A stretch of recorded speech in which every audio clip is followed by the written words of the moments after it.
ডিম আর ডাউল একসাথে মিক্স করে এটাকে গুলানো হয়েছে, যার কারণে এটার নাম হচ্ছে গিয়া পাক্কন পিঠা। এটার ভিতরে কি জানেন?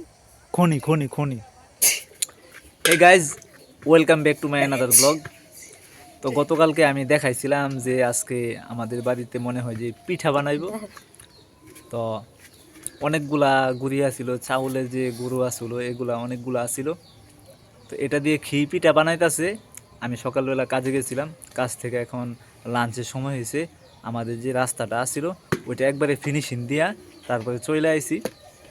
অল্প একটু আসিল দেখে আমি ওইটা আপনাদের কাছে দেখাই নাই, গতকালকে তো দেখাইলাম। ওই তারপরে মনে করেন যে আপনার 100 ফিটের মতো আজকে হইব, এর জন্য আজকে আমি ওইখানে ভিডিও করি নাই, যার কারণে আমি ওইটা দেখাই নাই। তো লাঞ্চের সময় আমরা বাসায় চলে আইছি, আমি আর আমার আঙ্কেল। তো এখনও গোসল করি নাই, গোসল করব যেহেতু ঠান্ডা পড়তেছে, আগে ভাগে গোসল করব। তার আগে যে পিঠা বানাইতেছে আমাদের বাড়িতে এটা আমি আপনাদেরকে দেখাই। কে বলতে পারবেন যে এই পিঠাগুলা ঘি পিঠা? এই যে দেখেন তো, এই যে কত সুন্দর করে বানাইছি দেখেন। আমি তার মাঝে একটা বানাইছি, কিন্তু কে ধরতে পারবেন যে আমি কোনটা বানাইছি? সবচেয়ে অসুন্দর যেটা আছে এটা মনে করবেন যে আমি বানাইছি। আমিও পিঠা বানাইতে পারি, কিন্তু মেয়েদের মতো তত সুন্দর করে না। এই পিঠাগুলোর নাম কোন পিঠা কে বলতে পারবেন বলেন? অনেকগুলা পিঠা বানাইছে, প্রায় 5 কেজি চাউলের মতো ভিজাইছে। তো 5 কেজি চাউলের গুঁড়া পিঠা, শামুক পিঠা কিছু বানাইছে, শামুক পিঠা গতকালকে। তো আজকে বানাইছে ভিন্ন রকমের পিঠা। এইগুলা হচ্ছে কি আপনার ভিন্ন রকমের পিঠা। এই যে পাতিলেও আছে, এই যে আবার এখানেও আছে, আবার কাঁচা পিঠা এখানেও আছে। এই পিঠাগুলা আপনার ডিম, তারপরে ডাউল এইগুলা দিয়ে বানানো হয়েছে। এগুলা আপনার যে পানি আছে না, পানি দিয়া গুলানো হয় নাই, এগুলা ডাউল দিয়া আর ডিম দিয়া বানানো হয়েছে। ডিম আর ডাউল একসাথে মিক্স করে এটাকে গুলানো হয়েছে, যার কারণে এটার নাম হচ্ছে গিয়া পাক্কন পিঠা। তো এটার মধ্যে আবার গুড় দেওয়া হবে, মিঠা দেওয়া হবে। মিঠা দিলে এটা স্বাদটা মনে হয় যে আরও বাড়ে। এখন এমনিতে খাওয়া যায়, আমি আগেও খাইছিলাম, এই যে তারপরেও খাইয়া দেখি। এমনিতে অনেক টেস্ট, ডিমের স্বাদ তো আলাদা। তারপরে আবার ডাউল, মুসুরির ডাউল, মাছের ডাউল না, এগুলো হচ্ছে আপনার মুসুরির ডাউলগুলা। এই মুসুরির ডাউল আর ডিম একসাথে মিক্স করে, এই চাউলের গুঁড়া একসাথে মিক্স করে এটাকে গোলায়া তারপরে এগুলা বানানো হয়েছে। এই যে কীভাবে বানাইছে ওইটা দেখাইতে পারলাম না, বানানো শেষ। তো আমি আয়সা পড়ছি আপনার বানানো শেষ, এগুলা যখন তেলে ভাজতেছে ওই সময় আমি আয়সা পড়ছি, যার কারণে আমি বানানোর সময় আমি আপনাদেরকে দেখাইতে পারলাম না। এই যে পাতিলও আছে অনেকগুলা, আবার এখানেও আছে, আবার বলেও আছে। এগুলা লাস্ট মাস বানানো হয়েছে তো আর নাই। এই যে আবার এগুলা ভাজা, কাঁচাগুলা দেখাইতে পারলাম না, কয়েকটা কাঁচা দেখাইলাম। অনেক স্বাদ, আসলে অনেক স্বাদ। ডিম আর ডাউল দুটোটাই তো পুষ্টিকর খাবার, তা দুইটা একসাথে মিক্স করাই স্বাদটা অনেক বাড়ছে। এর মধ্যে যদি আবার গুড় দেওয়া হয়, মিঠা দেওয়া হয়, তার স্বাদটা মনে হয় যে দ্বিগুণ আরও বেড়ে যাবে। আমার কাছে অনেক ভালো লাগে। তো আপনার কাছে পাক্কন পিঠা কীরকম লাগে কমেন্ট করে জানা। এই যে গাইজ, আমি বিকালবেলা নামাজ টামাজ পড়া বাইরেছি, কিছু ঠান্ডা লাগতেছে, কুয়াশা তো আস্তে আস্তে পড়তেছে, এই যে ঠান্ডা পড়তেছে, যার কারণে আমি একটা ফুল হাতা একটা গেঞ্জি পরেছি যাতে করে আমার ঠান্ডা না লাগে। আজকে আবার আমি গোসল করি নাই সবচেয়ে বড় বিষয় হচ্ছে আজকে আমি গোসল করি নাই। তো আইসি দুপুরবেলা, বাড়িতে মেয়ের লোক দুষ্টামি করতে করতে আমার গোসল করার সময়টা আর গেছে গা। বিকালে গিয়ে গোসল করতে গেছি, চাইতে পানি অনেক ঠান্ডা লাগে, যার কারণে আমি গোসল করি নাই। তো আগামীকালকে সকালে আমি গোসল করব।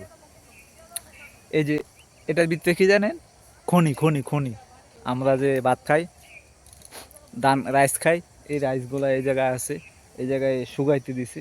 মানে যে ধানগুলো আছে খাবারের জন্য, যে ধানগুলো রাখছে এগুলা চাউল বানাইবো, এগুলা এই জায়গায় শুকাইতে দিছি।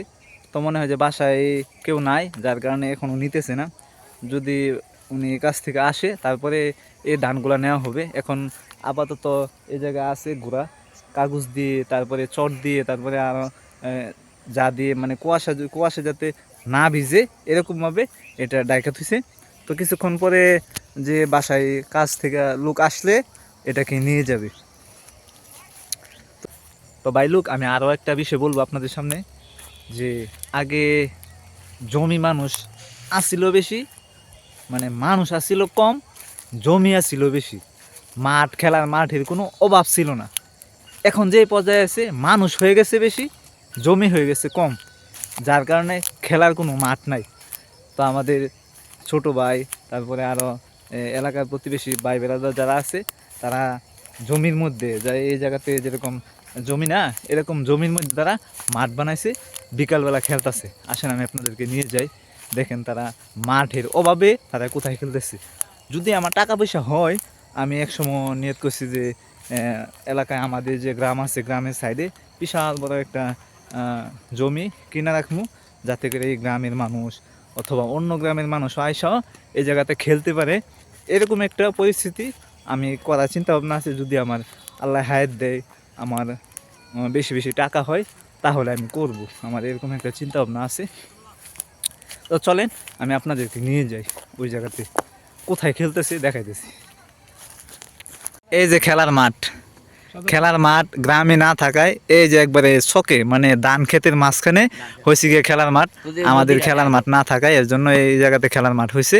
আপাতত কিছুদিন খেলতে পারবে, যখন এই ক্ষেত্রে হাল চাষ করে ফেলাইব তখন আর খেলা যাবে না।